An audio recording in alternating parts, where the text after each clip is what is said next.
by to make sure that I, a novice, ring up all the meat on the meat key, because his bonus depends on the percentage of meat sold.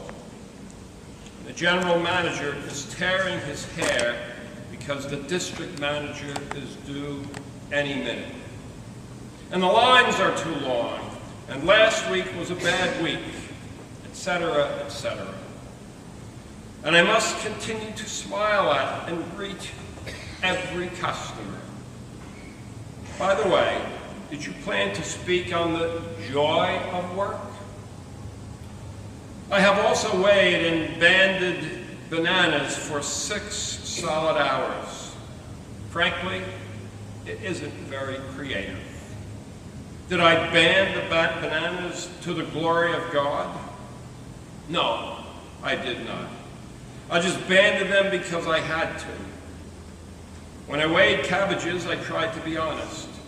And there is a bit of inner reward to that. But then I thought about the produce manager and his sick wife and small children and the narrow margin of his profit. 1 cent per dollar of sales. Just where is vocation for the vast majority of people in jobs like this? Where is it when the coffee break is the peak experience of the day? Where is it when you work simply because you get paid on Friday and you've got to do something because that's the way things are? He goes on to say, when I read this letter to my family one evening, my high school daughter exclaimed, "And you're going to try to answer that? It can't be done. Vocation will not stretch that far." Indeed, you know, we need to work in a way that we get some satisfaction out of it. He goes on a little bit farther in the book to tell about a group of men with a supervisor who were on the street and they were digging a hole 5 feet by 5 feet, 5 feet deep. When they finished digging the hole, they called the supervisor over and he looked into the hole and he said, "All right, let's fill it up." They moved farther down the street. He says, "All right, let's dig another hole." And they plowed through the asphalt and they dug 5 feet wide, 5 feet long, 5 feet deep. The supervisor comes over, looks in the hole. "All right, fill it up." And they continued to do this all morning. After lunch, the whole group of them came to the supervisor and they said, "We quit." And he looked at him and he said, "You quit? Why do you want to quit?" He says, "You're being paid a good wage." He says, "Yes." They said, "Yes, but we dig this hole to your specifications. You come over and look at it and you say, fill it up. And we dig another hole. And it's the same thing. It's crazy. It's useless. It's pointless." Said the supervisor, "So that's it." He said, "Well, I'll tell you, the city lost the plans to the waterworks in this area. And we're trying to find where the sewer is and where the water pipes are. And so we have to dig in various places until we actually find what we need to find." That made all the difference in the world to these guys. So we do have a purpose in what we're doing. It's not simply digging a hole, filling it up, digging another one. No, there is something, some purpose behind it. And they had renewed energy for that. When we talk about vocation, we usually talk about it in terms of our job. One is a physician, another is a plumber, another is an electrician, another is an accountant, someone else is a pastor, someone else is a musician. We could go on and on and on. What's your vocation? But vocation actually is broader and far richer than that. These are our jobs, but our vocation is what gives meaning and significance to our lives. The word has its root in Latin, as do so many words. The word in Latin, vox, V-O-X, means voice. Vocare means call, to call. And from these words, we get English words such as vocal. Or we have a word to describe all of the words that we use, vocabulary.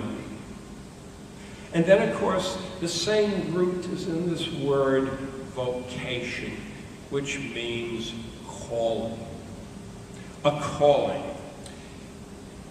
And how is this calling accomplished? It's God who calls. God who reaches out and calls every one of us. Before Luther, the world of people was divided into two stories. There were those who were called, and there were those who weren't. Those who were called were the monks, the nuns, and the priests. They lived a life of obedience, chastity, and poverty. They lived in monasteries and nunneries. And they felt that by doing this, they were closer to God. The rest of the people, the laborers, the farmers, the craftsmen, the merchants, these people were not considered to be called. But when Luther came along and he discovered, or shall I say rediscovered, what Paul was actually saying and applied it to his own life, then he began to apply it to everyone else. He realized, you see, that he himself was a sinner, and even though he was a monk and then a priest, he could not become any closer to God than anyone else. He needed God's forgiveness. And that was the only way he could get close to God, because God himself acted. He says, St. Paul says, all have fallen short of the glory of God. All have sinned. Everybody, priest, monk, nun, or laborer. We are all in the same stance in front of God. All need God's grace. And he said, all now need to be called by God. And so consequently, you know, after that, the monasteries and the nunneries began to fall by the wayside. There was, if you can't get closer to God by doing this work, what's the point of it, you see?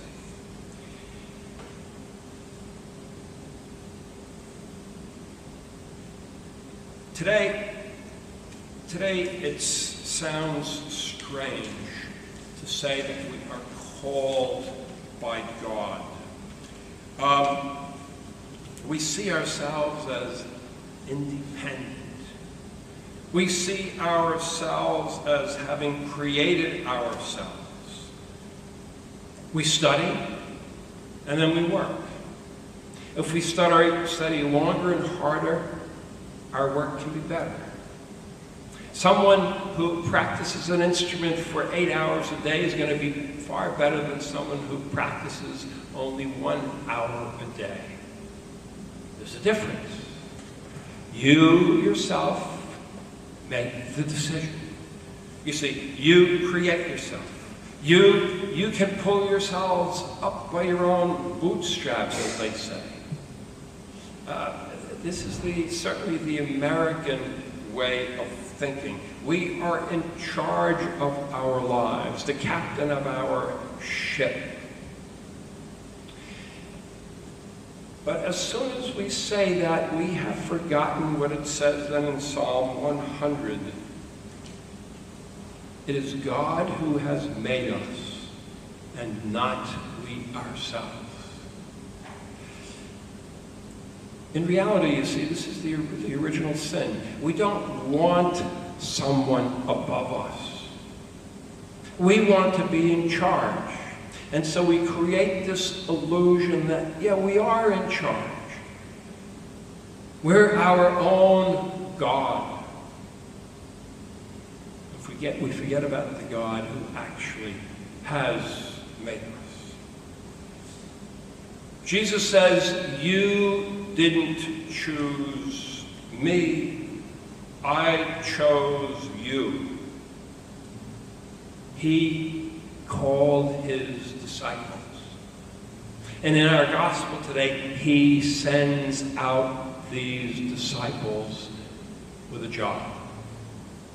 You're called to do something. St. Paul is the man who has written the majority of the New Testament. And we're talking about letters that he wrote. Paul, or as his Jewish name is Saul, was a very strict Jew. And when this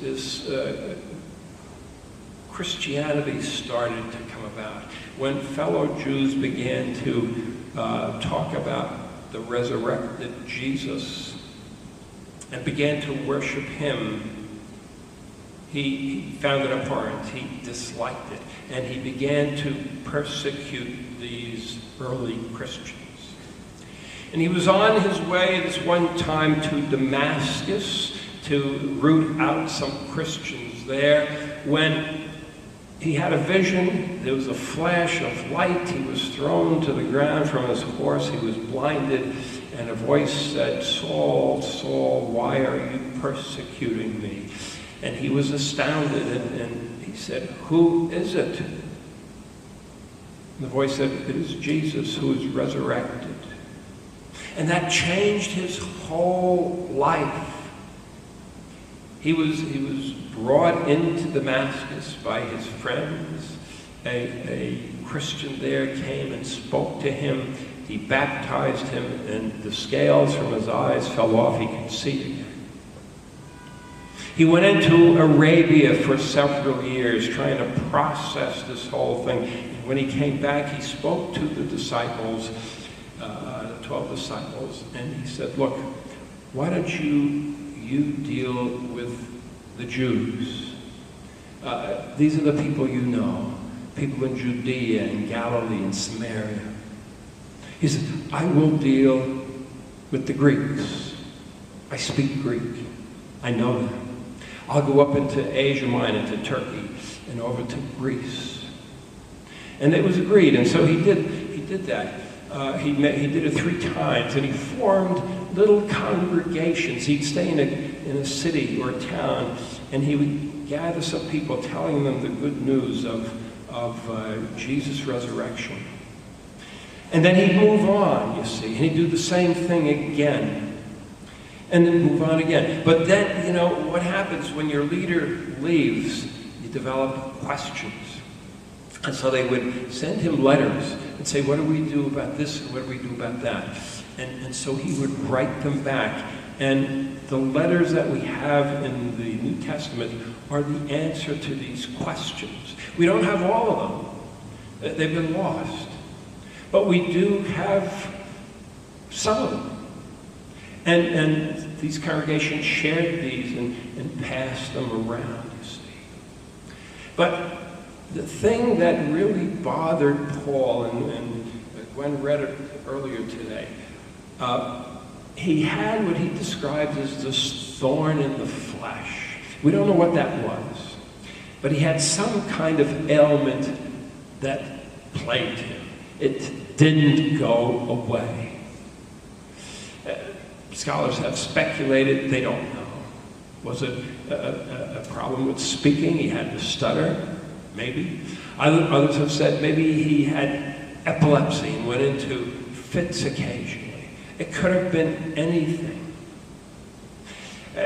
He says, 3 times I have prayed to the Lord about this.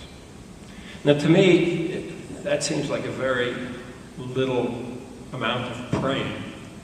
I mean, if you've got something that's bothering you day after day after day, you're going to be praying about this constantly, saying, Lord, take this away from me because I can serve you better without this particular ailment.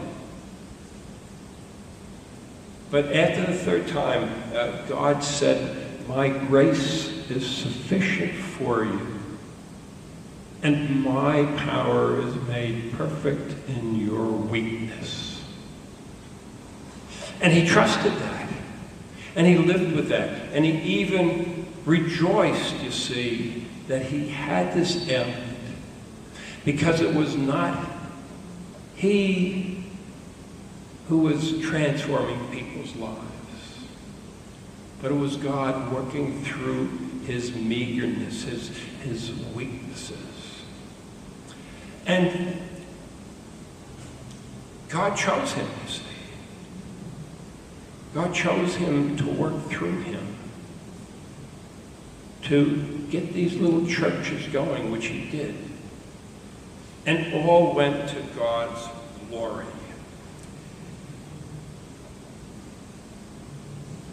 We too are called.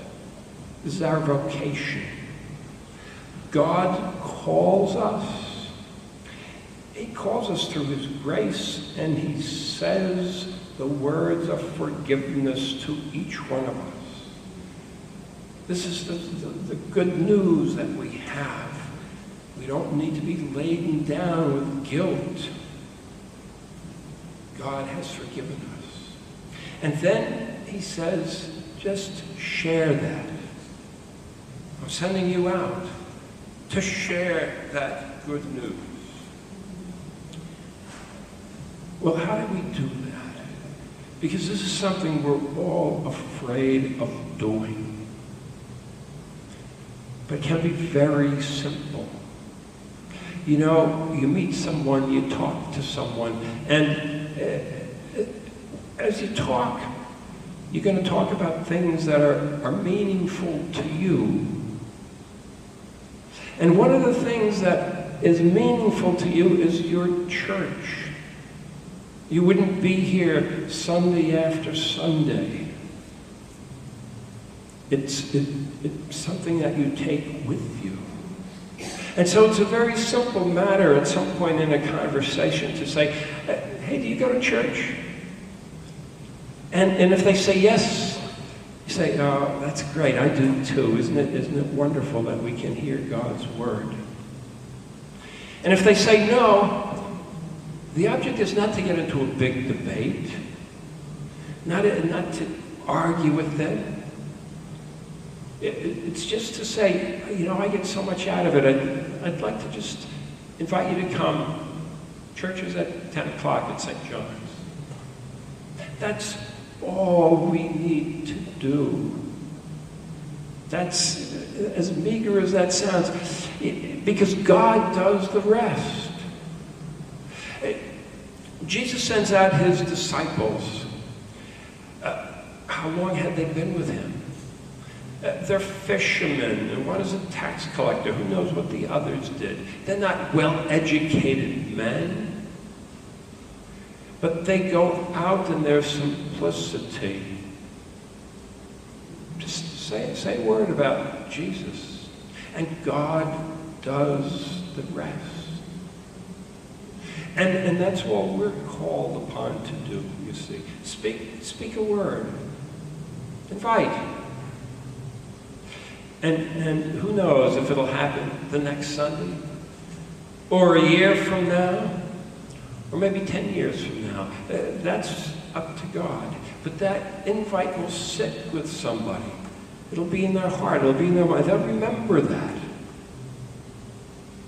And maybe the day will come where they will say, gee, I remember talking to somebody. How many years ago was that?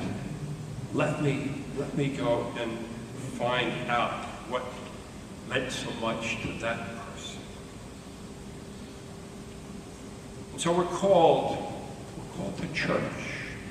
We're called to come every Sunday. And I really believe that, sometimes you're here, sometimes you're not here. It's the same thing with others in the congregation. But I believe that we're called to come where we need to be there, to hear something that morning that will be of help, to be with others that will uplift us. Whatever the circumstances are, God calls us. This is our vocation. This is what makes our life meaningful. This is what gives it significance. Because everything we do, no matter how great, will eventually disappear. We have to leave it to God anyway, you see.